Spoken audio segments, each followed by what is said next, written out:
আরে সুব্রত, তুমি কখন এলে বাবা? এই তো কিছুক্ষণ। আরে থাক থাক থাক, ভালো আছো? আরে শুনছো? আরে শিগগির বেরিয়ে দেখো কে এসেছে। কি খবর তোমার? কেমন আছো? ভালো আছো? হ্যাঁ, শোন, এই বড় বউ মনে হয় জানে না যে সুব্রত এসছে।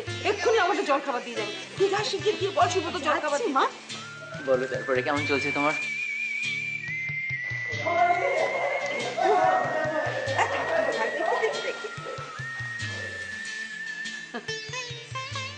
আমাকে রং মাখিয়ে ভূত বানানো চলবে না।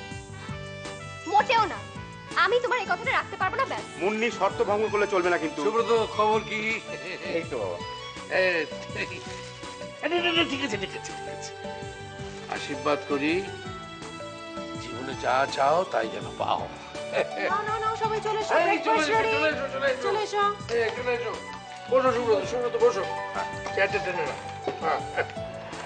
আরে দুষ্টু কোথায় গেল মুন্নি? সে তো সকাল থেকে দরজায় খিল দিয়ে বসে আছে। সে কি? কেন? কেন সেটা আমরাও বুঝতে পারছি না মা। শুধু জানি রাজা না এলে তিনি দরজা খুলবেন না, ব্যাস। কি কথা? ওই তো ছোটদা এসে গেছে। কি ব্যাপার বলো তো? এরকম ঘরের মধ্যে দুর্গ বানিয়ে বসে আছো কেন? কটা বাজে খেয়াল আছে? এখন আসার সময় হলো। সরি, আমার সবটা জুড়ে তো শুধু তুমি। ছাড়ো, একদম ছোবে না আমাকে। হ্যাঁ, না ছুলে রং লাভো কি করে বলো তো? দিতে হবে না। তা বললে কি হয়? সেই সকাল থেকে তো তুমি এটার জন্য অপেক্ষা করছো।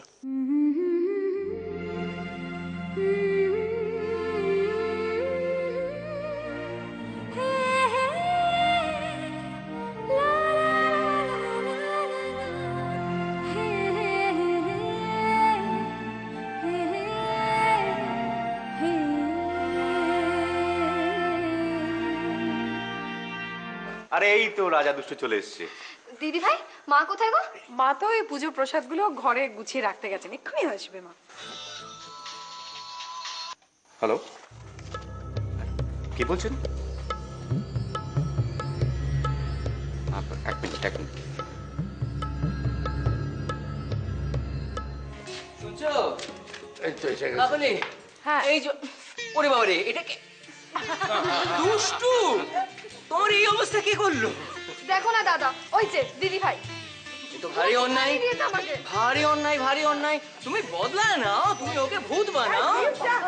দেখলি? হ্যাঁ, চলো, চলো।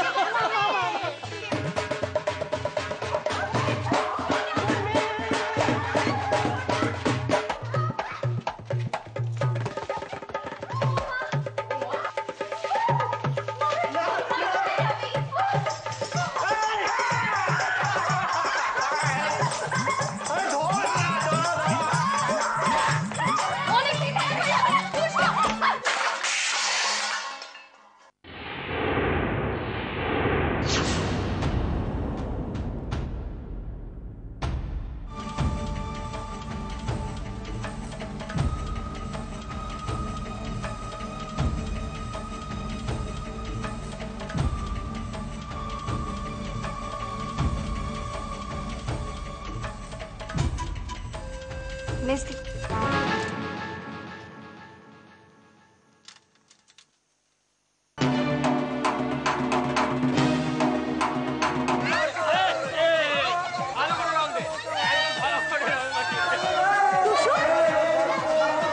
টুসু এদিকে এসো।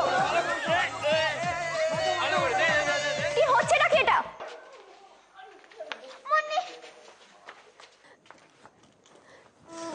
আপনি আবার এখানে এসেছেন?